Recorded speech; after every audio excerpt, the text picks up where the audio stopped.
Ginalugad ng mga otoridad ang bahay ng mga Marcos sa San Juan para hanapin ang mga mamahaling painting na pinababawi ng gobyerno. Hindi bababa sa 15 ang nabawi pero ang ilan daw mga posible raw peke mula sa lungsod ng San Juan.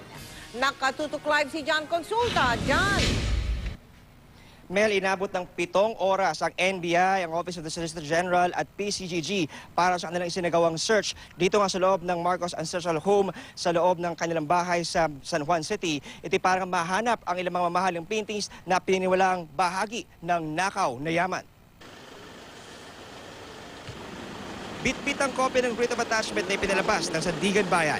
Pinasok ng National Bureau of Investigation at Presidential Commission on Good Government ang ancestral house ng pamilya Marcos sa San Juan City.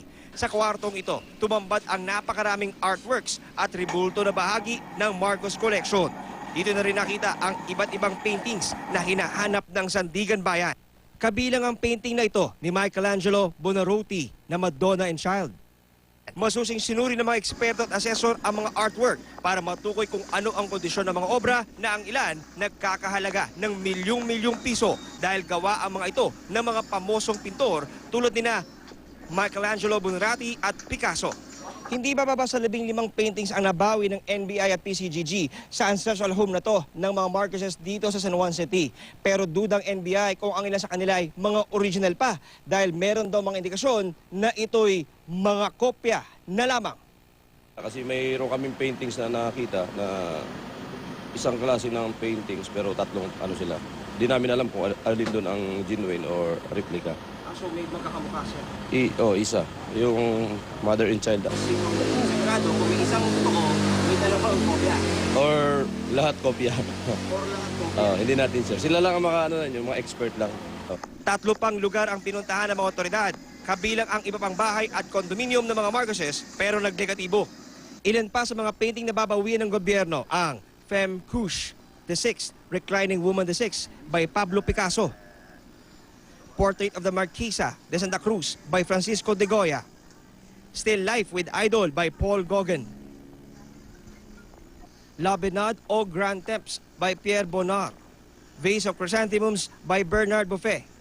Hardan Cruz Pres de la Serre, 1892 by Camille Pizarro. Laubi by Joan Miro. Nakausap ng GMA News si Ilocos Norte Governor Imee Marcos. Wala pa raw silang natanggap na kopya ng desisyon ng Sandigan Bayan kaya hindi pa raw siya makakapagkomento. Nitong nakaraang taon lang sa programang Powerhouse, ipinakita pa ni dating First Lady Imelda Marcos ang kanyang bahay. Sabi ng PCGG, mahigit 100 pang mga obra ang kasama sa gustong mabawi ng gobyerno mula sa mga Marcos. On the list of missing paintings, we have 156 works identified and listed. That said, the Republic always tries to make the point that this is not an exhaustive list. And if there are other paintings that come to light later on, then we can still assert a sovereign claim.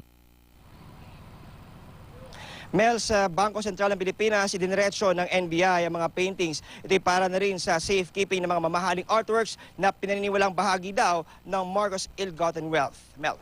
John, nabanggit mo na feature yan sa Powerhouse, no? Alam mo, nasabi sa akin ni Mrs. Marcos na yung bahay na yon ay sequestered. Bakit doon sila naghahanap? Sequestered daw. Kung ito yung pinuntahan ng mga taga-NBI at kung sino pa para tuklasin kung nandun nga yung mga paintings sa mamahalin, no? Yung ba? Yan ba ang pinuntahan nila dyan? Yung bahay na yon? Ito yun, Mel, no? Wala nang iba. Yung Marcos Ancestral Home dito sa San Juan City. At maliwanag, Mel, no, na nagkaroon ng konting, sabihin na nating difficulty ang NBI nung sinubukan nga nilang pumasok sa loob ng bahay dahil merong isang nagpakilalang abogado ng mga Marcoses na sinasabing magpa-file daw sila ng motion for reconsideration para nga may mahabol pa raw itong mga paintings na ito.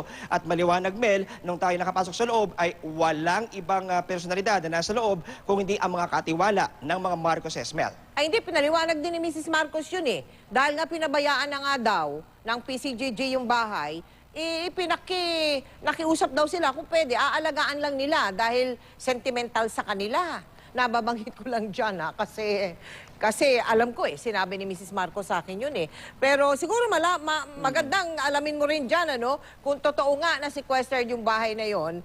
At para makatulong ka na rin sa kanila sa paghahanap dun sa mga litrato. O sa mga painting's. Maraming salamat sa iyo, John Consulta.